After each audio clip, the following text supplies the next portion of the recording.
Yo, aujourd'hui on se retrouve pour la suite du spoiler Requiem sur Dragon Ball, avec la suite qui correspond à la partie Dragon Ball Z, où Goku est adulte. Alors si tu veux connaître cette histoire légendaire parce que tu es un des seuls à être passé à côté à l'époque, ou alors parce que tu veux te replonger dans cette histoire épique, ou même que tu as vu la première vidéo, tu veux savoir la suite et je te fais perdre ton temps avec cette intro, quoi qu'il en soit, prends un coca bien frais, un athée ou de l'eau du robinet et laisse-moi te spoiler. Nous sommes 5 ans après les événements de Dragon Ball, et tout le monde se réunit chez Tortue Géniale pour parler du bon vieux temps. Goku ne vient pas seul, mais avec son fils, Sangohan, ce qui choque tout le monde. De l'autre côté de la planète, un vaisseau s'écrase, un individu avec une queue en sort, et va mettre la pression à Piccolo avant de se rendre à Kame House. Il s'agit de Raditz, le frère de Goku, un Saiyan, une race d'extraterrestres obsédés par le combat. Il est venu demander de l'aide à son petit frère pour aller conquérir des planètes. Goku refuse. Raditz comprend. Son frère était programmé pour tuer, mais un choc sur la tête a fait de lui un protecteur de la Terre. Il kidnappe Gohan et met Krillin et Goku à terre. Goku a une journée pour accepter sa proposition et tuer 100 humains en signe de rédemption. Il ne sait quoi faire. Il est beaucoup trop faible. C'est alors que Piccolo arrive et lui propose un team-up pour vaincre Raditz. À peine arrivés, ils s'y mettent à deux, mais se font largement dominer. Piccolo annonce à Goku qu'il a créé une technique pour le battre, mais elle prend du temps à charger. Goku occupe donc son adversaire, mais la différence de puissance est immense. Il finit au sol, mais lui attrape la queue. Alors conscient de sa situation, Raditz supplie son frère. Piccolo somme Goku de ne pas lâcher, mais le bon cœur de celui-ci l'en empêche, et Raditz esquive le Makankan Sapo de Piccolo. C'en est fini d'eux. Goku est mis à terre, et alors que Raditz s'apprête à le tuer, Gohan explose la capsule de ce dernier et lui fonce dessus, le blessant et choquant tout le monde. Goku se glisse derrière et le ceinture. Piccolo lance le Makankan Sapo et tue Raditz, ainsi que Goku. À sa mort, Raditz annonce que deux autres Saiyans arriveront dans un an. Goku meurt, et Piccolo prend Gohan avec lui pour l'entraîner. Krillin, Yamcha et compagnie vont quant à eux s'entraîner chez Dieu. Piccolo laisse Gohan survivre seul dans un désert peuplé de dinosaures pendant 6 mois avant de l'entraîner au combat. Mais dès la première nuit, celui-ci se transforme en Ozaru. Piccolo détruit donc la lune et lui arrache la queue pour éviter tout problème. Parallèlement à ça, Goku parcourt 1 million de kilomètres dans l'au-delà pour rencontrer Maître Kaiô. Il y parvient en un peu plus de 6 mois et s'entraîne sur cette planète, où la gravité est 10 fois plus élevée que celle de la Terre. Un an a passé. Des Saiyans arrivent le lendemain et Goku est ressuscité grâce au Dragon Ball, mais arrivera plus tard que prévu sur la Terre. La Team Z se réunit avec Gohan et Piccolo pour attendre les Saiyans. Ils arrivent devant eux, ce sont Nappa et Vegeta, et ils reconnaissent Piccolo, c'est un Namek. Pour jauger la force de leur adversaire, ils plantent 6 Saiyaman. Tenshin Han bat le sien et Vegeta l'achève. Yamcha prend la confiance et termine le sien en un Kamehameha, mais celui-ci se fait sauter en portant le jeune guerrier.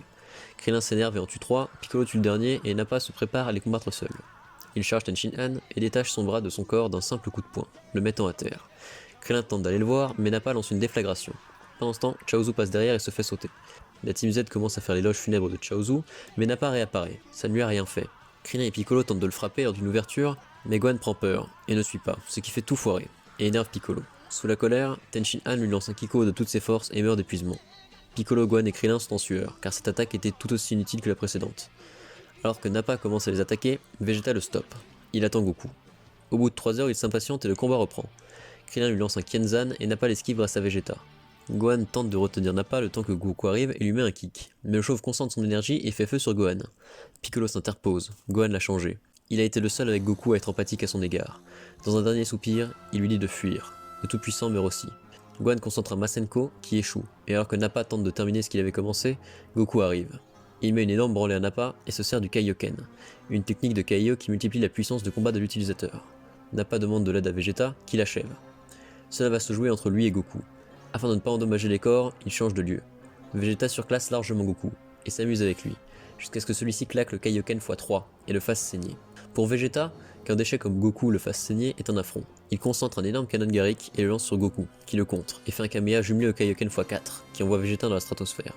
Cette technique a énormément affaibli Goku. Vegeta revient à la charge et se change en Ozaru. Goku comprend qu'il est le meurtrier de son grand-père, et est largement dépassé. Il utilise la morsure du soleil et concentre un Genki-Dama, attaque prenant sa source dans l'énergie naturelle de la planète. Cependant, Vegeta le met à terre et l'écrase. Goku lui crève un œil, mais le gorille le broie entre ses mains. Krillin et Gohan arrivent sur les lieux. Gohan fait diversion, et Krillin tente de couper la queue de Vegeta avec un Kienzan. Celui-ci l'esquive, et Yajirobe lui tranche la queue à l'aide de son sabre. Gohan se fait corriger par Vegeta, mais parvient quand même à lui faire face. Goku transmet ce qu'il reste du Genki-Dama à Krillin qui le lance sur Vegeta. Mais celui-ci l'esquive, à cause de Yajirobe qui a attiré son attention. La boule d'énergie fonce sur Gohan, qui la fait rebondir, et Vegeta est une nouvelle fois propulsé à plusieurs kilomètres de haut. Il retombe, il veut en finir. Gohan regarde la pleine lune et se change en Ozaru. Vegeta, sentant le danger arriver, lui coupe rapidement la queue mais se fait écraser par le singe géant. Le combat est fini. Vegeta doit fuir. Krillin prend le sabre de Yajirobe, mais Goku lui demande de ne pas tuer Vegeta. Krillin écoute son ami, et Vegeta repart vers l'espace. L'équipe de soutien arrive et nos héros sont conduits à l'hôpital. Pourtant, l'heure n'est pas aux réjouissances. Piccolo est mort, les Dragon Ball n'existent plus, plus moyen de ressusciter qui que ce soit. Pourtant, Krillin a une idée. Il pourrait se rendre sur la planète d'origine du Tout-Puissant, Namek, où il existe des Dragon Ball encore plus puissantes. Un problème persiste pourtant. Aucun vaisseau ne peut faire le voyage. Il y a bien la capsule de Nappa, mais Bulma l'a fait exploser sans faire exprès. Mister Popo arrive et conduit Bulma jusqu'au vaisseau du Tout-Puissant. 10 jours plus tard, c'est le départ. Elle sera accompagnée de Krillin et de Gohan pour le voyage. Goku quant à lui est blessé de manière irréversible et doit attendre que les Senzu repoussent. Vegeta lui est soigné sur une planète du tyran intergalactique Freezer. À son réveil, il apprend que celui-ci est parti sur Namek en quête des Dragon Ball. Ainsi, il saute dans un vaisseau direction Namek. Le voyage de nos amis dure un mois. Fraîchement arrivé sur Namek, ils voient le vaisseau de Vegeta et celui d'un autre atterrir. Ils comprennent ainsi que réunir les Dragon Ball ne sera pas si facile. Le second vaisseau est celui de Kiwi, un sbire de Freezer qui compte bien tuer Vegeta. Et Kiwi en fait les frais. Plusieurs grosses puissances passent devant Krillin et Gohan. Ils décident donc de les suivre. C'est Freezer et ses sbires, Doria et Zabon. Ils attaquent un village Namek dans le but de leur voler un Dragon Ball. Cela leur en fera 5. Alors qu'ils déciment le village, Krillin et Gohan interviennent pour sauver un petit Namek et sont poursuivis par Doria, auquel ils échappent grâce à la morsure du soleil. Ils retournent voir Bulma qui prévient Tortue Géniale de la menace. Goku prend Senzu et se prépare à partir de la Terre dans le vaisseau avec lequel il est venu, mais amélioré par le Dr Brief, le père de Bulma, qui en a fait un lieu d'entraînement extrême. À peine parti, Goku apprend que ceux qui ont péri contre les Saiyans sont déjà arrivés chez Kaio. Le maître prévient Goku de ne pas affronter Freezer. Retour sur Namek. Vegeta profite du fait que Doria se soit séparé du groupe pour le mettre à mort sans difficulté, et apprend ainsi que sa planète a été détruite par Freezer, car il avait peur des Saiyans. Il décide d'aller dans un village Namek, de les tuer, leur demander la boule et la cacher. Il n'aura qu'à attendre que Freezer réunisse les 6 autres pour les lui voler et demander l'immortalité, pour pouvoir le tuer, afin de ne plus être à sa botte et accessoirement pouvoir régner sur l'univers. Ayant appris que Vegeta a tué Doria, Zabon le retrouve, et Vegeta pense le tuer, lorsque celui-ci se transforme en une créature immonde, et le ramène au vaisseau de Freezer, pour le faire parler. Krillin en profite pour aller voir le grand maître des Namek grâce à Dende, le petit qu'il a sauvé. Le grand maître lui confie une Dragon Ball et révèle son potentiel, augmentant drastiquement sa force. Devant cela, il décide d'y emmener Gohan. Cependant, Vegeta se réveille dans le vaisseau de Freezer. Il a été soigné et bénéficie donc d'un power-up. Il vole les Dragon Ball et s'enfuit. Zabon le retrouve et Vegeta le tue. Alors sur le chemin du retour avec ses boules, Vegeta trouve Krillin et Bulma et leur raquette la Dragon Ball du grand chef, ce qui fait de lui le propriétaire des 7 boules. Toutefois, ce qu'il ignore, c'est que Gohan est allé chercher sa première boule, celle qu'il a trouvée dans un village désormais inhabité. Sur le chemin du retour, dans sa joie, Vegeta croise Gohan mais l'épargne. Ainsi Gohan retrouve ses amis et il déplace leur camp. Freezer en a plein le cul de ses conneries et appelle le commando Ginyu. Il doit arriver dans 5 jours, en même temps que Goku. Maintenant que tout se calme, Krillin emmène Gohan au grand chef. Vegeta les repère et lorsque Gohan se voit libérer son potentiel, Vegeta croit sentir l'aura de Goku. Cependant, 5 vaisseaux spatiaux arrivent sur Namek. Vegeta panique et promet aux terriens que s'il leur donne la Dragon Ball, il ne touchera pas à la Terre. Krillin accepte à contre-cœur. Cependant, dans ces vaisseaux, il y avait le commando Ginyu, et en une fraction de seconde, il s'empare des Dragon Ball. Krillin et Gohan font face à Guldo, qui peut stopper le temps, mais Vegeta le surprend et le décapite. Désormais, ils vont affronter Rikum ensemble, mais Vegeta se fait soulever et Gohan qui tente de l'aider finit le coup brisé. C'est alors que Goku arrive, il soigne ses amis et Vegeta. Pendant ce temps, Freezer n'arrive pas à invoquer le dragon sacré et part voir le grand chef. Celui-ci missionne Dende d'aller aider les terriens à réaliser leurs souhaits le temps que Nail retienne Freezer. Désormais, Goku fait face à Rikum et le one-shot. C'est au tour de Jis et Barta. Eux qui sont si fiers de leur vitesse, se voient être mis à l'amende par Goku. Vegeta, qui est le seul à pouvoir les suivre des yeux, est surpris. Kakarot serait le Super Saiyan légendaire?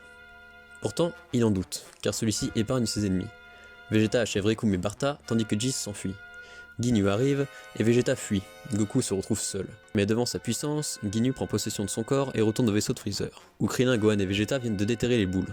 Le prenant pour Goku, Krillin approche et se fait gifler. Goku revient. Ginyu doit avoir du mal à s'adapter à son nouveau corps. Effectivement, il se fait battre par Gohan et Krillin. Après avoir battu Jis, Vegeta vient mettre sa branlée à Ginyu. Et devant toute cette puissance, Ginyu tente d'échanger de corps avec lui, mais Goku s'interpose. Tout le monde retrouve son corps et Ginyu réessaye de prendre celui de Vegeta, lorsque Goku lance une grenouille sur sa trajectoire. Ginyu est hors d'état de nuire. Goku est placé dans une machine afin de se soigner. En prévision du combat contre Freezer, Krillin et Gohan enfilent des armures et Vegeta fait la sieste.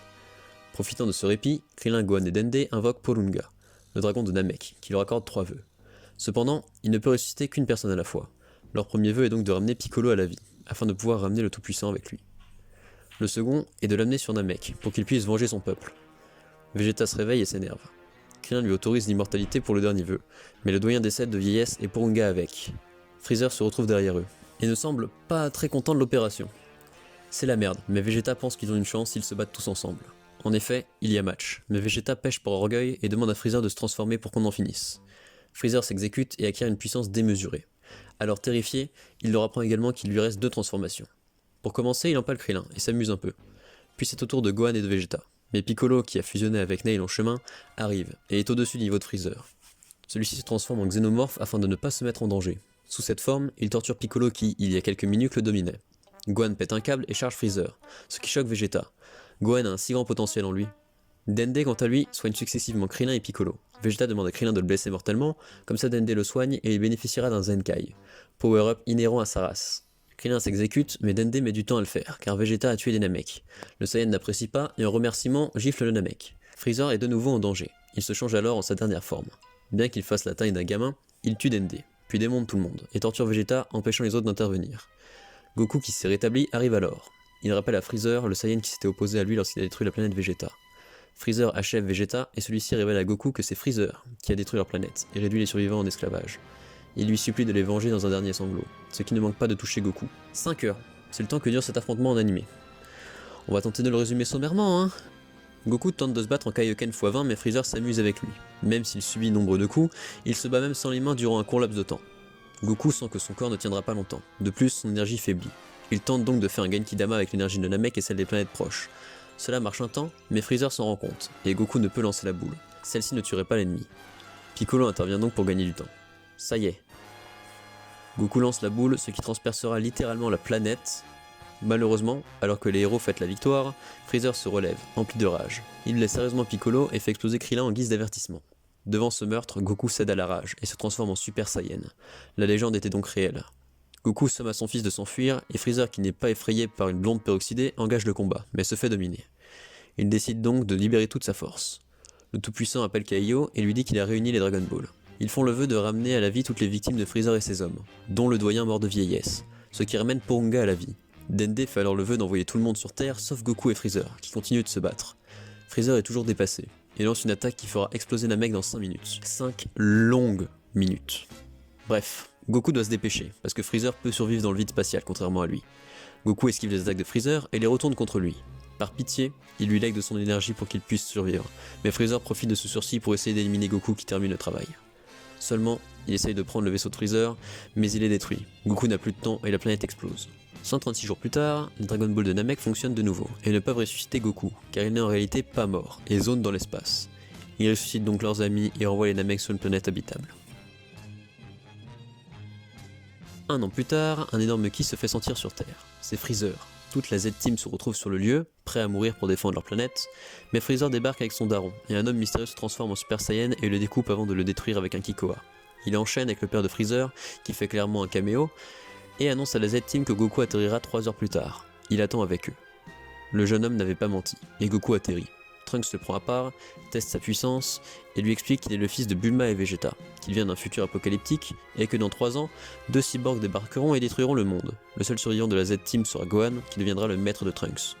Goku, quant à lui, mourra d'une maladie cardiaque contractée durant son voyage dans l'espace. Toutefois, Trunks a un médicament pour lui. C'est ainsi que tout le monde s'entraîne durant 3 ans. 3 ans se sont écoulés et tout le monde cherche les cyborgs. Cependant, comme ceux-ci n'ont pas d'esprit, ils ne ressentent pas le ki mais n'en dégagent pas non plus. Yamcha qui les cherche se fait agresser par eux et se fait voler son énergie. Les cyborgs sont C19 et C20, anciennement le Dr Gero, le père des cyborgs. Ils ont suivi Goku et ses amis du ruban rouge jusqu'à l'arrivée des Saiyans. Ayant fait l'impasse sur Namek, Goku leur montre ce qu'est un Super Saiyan. Cependant, sa maladie du cœur se déclenche et il est sauvé par Vegeta, qui se transforme en Super Saiyan à son tour et détruit C19. Goku est out pour une dizaine de jours et le Dr Gero est en fuite. Trunks arrive et annonce que les cyborgs de son futur sont 2 jumeaux, C17 et C18, et que le docteur est parti les libérer. Les héros trouvent le labo du docteur mais il est trop tard.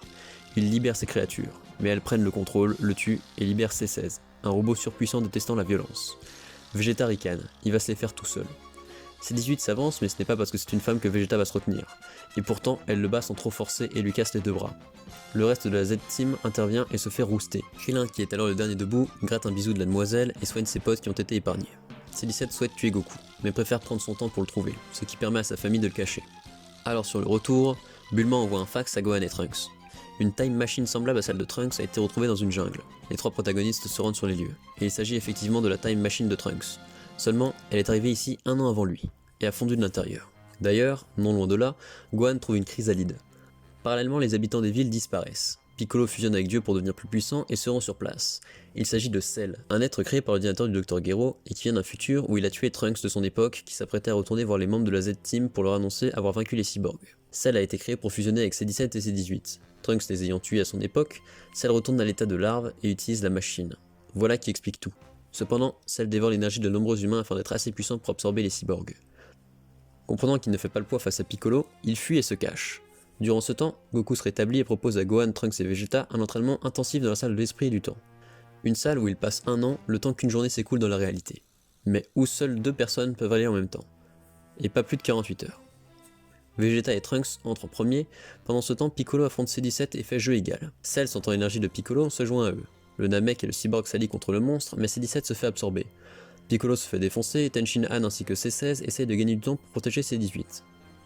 C'est alors que Trunks et Vegeta finissent leur entraînement et se rendent sur place, pendant que Goku et Gohan commencent le leur. Vegeta domine Cell mais le laisse absorber C-18 pour se mesurer à l'être parfait. Krillin, qui aurait pu la détruire avec une télécommande créée par Bulma, a de la peine pour la cyborg et détruit la télécommande. Cell le remercie en lui brisant la nuque. Trunks le soigne mais Vegeta ne fait pas le poids face à Cell et se fait rétamer. Trunks, sûr d'être plus fort que son père, se transforme en Super Saiyan Dai Sandankai et Cell éclate de rire. Cette forme fait perdre trop en vitesse, et Vegeta le savait. Trunks honteux laisse Cell le tuer, mais celui-ci propose plutôt un tournoi. Tout le monde peut participer, et Cell les affrontera les uns après les autres en 1v1. Goku entraîne Gohan à devenir Super Saiyan et médite. Il acquiert une force énorme. Ils sortent tous deux de la salle plutôt que prévu. Goku dit alors à Vegeta être bien plus fort que lui. Le Cell Game est dans 10 jours. Vegeta, Trunks et Piccolo vont s'entraîner chacun leur tour dans la salle. Mais Goku, sûr de la victoire malgré sa force qui semble ne convaincre personne, propose à Gohan de prendre du repos, et de profiter de la vie en attendant le tournoi. Une semaine plus tard, le tournoi débute, et c'est Satan, le champion du Tenkaichi Budokai qui s'y frotte en premier, et se fait balayer. Goku commence et fait forte impression. Il détruit même Cell avec un Kamehameha mais celui-ci se régénère. Goku, qui en a marre, abandonne. Tout le monde est choqué. Ils attendaient tout de Goku et celui-ci abandonne.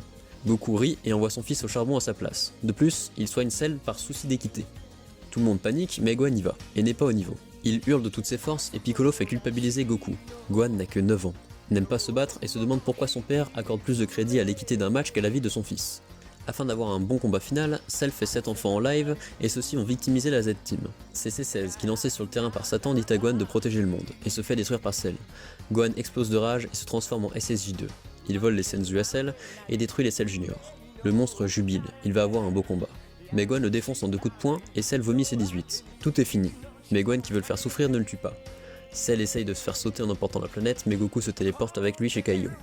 Gohan fête sa victoire, mais Cell fait son retour, meilleur qu'avant, et tue Trunks. Vegeta câble et attaque Cell, qui manque de le tuer. Mais Gohan le sauve, perdant ainsi un bras. Vegeta s'excuse, la Terre va être détruite par sa faute. Cell lance un Kamehameha à pleine puissance, mais Goku parle à son fils.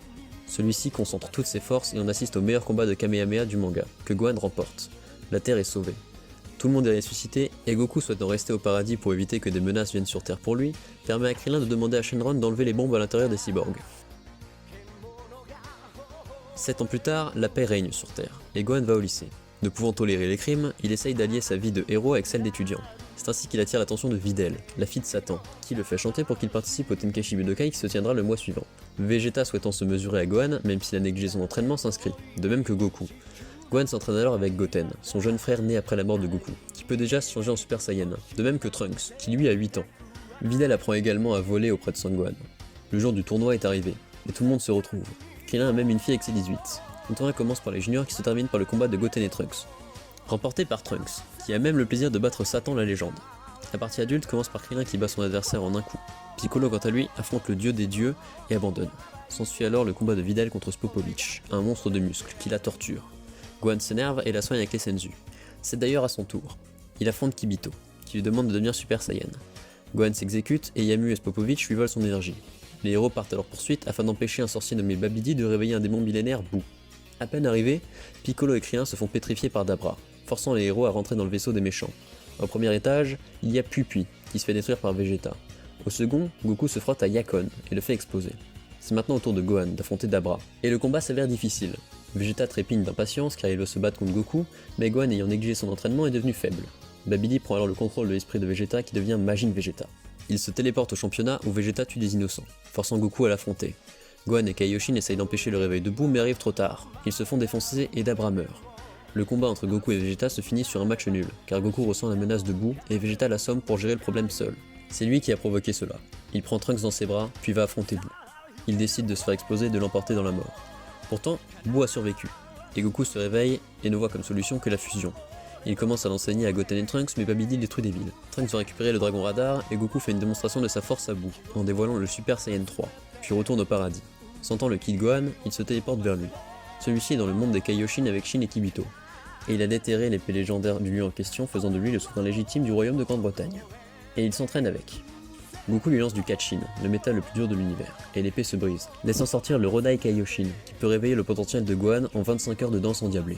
Oui, ça n'a plus aucun sens ce que je raconte, mais cet arc est improvisé de A à Dragon Ball Z, ok? Satan est envoyé tuer Boo, mais celui-ci se lie d'amitié avec lui jusqu'à ce que Satan prenne une balle tirée par des braconniers. Boo libère alors le mal qui est en lui, et le mal mange Boo, ce qui le transforme en Super Boo. Celui-ci va au palais de Dieu et demande à combattre un guerrier fort. Piccolo l'emmène dans la salle de l'esprit du temps où Trunks et Goten fusionnent en Gotenks. Il combat Super Boo de manière loufoque et le met un peu en difficulté. Mais craignant pour l'univers, Piccolo détruit la porte permettant de sortir de la dimension. Boo s'énerve et réouvre le passage qui se ferme derrière lui. Gotenks se transforme alors en Super Saiyan 3 et lui emboîte le pas. Le combat se poursuit mais la fusion s'arrête au bout d'une demi-heure. C'est à ce moment que Gohan débarque, en forme mystique, et démonte Boo. Celui-ci se cache et attend que Gotenks revienne pour l'absorber, lui et Piccolo. Gohan est en difficulté mais le Rodai Kaioshin offre sa vie à Goku, qui revient sur Terre avec des Potala, des boucles d'oreilles servant à fusionner. Malheureusement, Gohan se fait absorber et Buan voit le jour. La Terre est perdue, mais Vegeta revient sur Terre grâce à Enma et Baba. Lui et Goku fusionnent pour donner Végéto. Végéto supplante Super Boo et se fait absorber pour délivrer tous ceux qui font désormais partie de son corps, dont le gros Boo. Buan régresse et redevient Majin Buu pur, un être formé que de vices. Il détruit la Terre. Ne survivent que Goku, Vegeta, Dende et Satan. Ils se retrouvent au Kaioshin Kai, où Boo les rejoint. Dende part sur Namek réunir les Dragon Ball, et Boo se bat contre Goku. Le combat est équitable, et Vegeta déclare son amitié à son rival. Sauf que Goku se fatigue trop. Boo attaque Satan, mais quelque chose l'en empêche. C'est le gros Boo en lui, qui ressort. Et ils se battent désormais l'un contre l'autre. Dende fait revenir la Terre et ses habitants grâce à Porunga, ce qui permet à Goku de faire un Genkidama. Mais il n'est pas assez fort. Ce n'est que lorsque Satan demande lui-même aux Terriens et que Vegeta occupe Boo que Genkidama arrive à maturation. Satan récupère Vegeta et Goku lance son attaque. Cependant il est trop faible. Porunga lui rend donc toute son énergie, ce qui écrase Boo. Goku lui demande de se réincarner en quelqu'un de bon. 10 ans se sont désormais écoulés et la Team Z va participer au Tenkaichi Budokai, car Goku a senti le ki de Oob, qui s'avère être la réincarnation de Majin Buu. Au terme de leur combat, Goku part l'entraîner afin qu'il devienne le nouveau protecteur de la Terre. Et voilà l'histoire de Goku et ses amis, dans l'œuvre originale tout du moins. Peut-être nous intéresserons-nous aux diverses suites de cette histoire mythique. Bref, si cette vidéo t'a plu, tant mieux. Si elle ne t'a pas plu, j'en suis désolé. J'essaie chaque jour de m'améliorer, alors laisse une critique constructive. Allez, salut!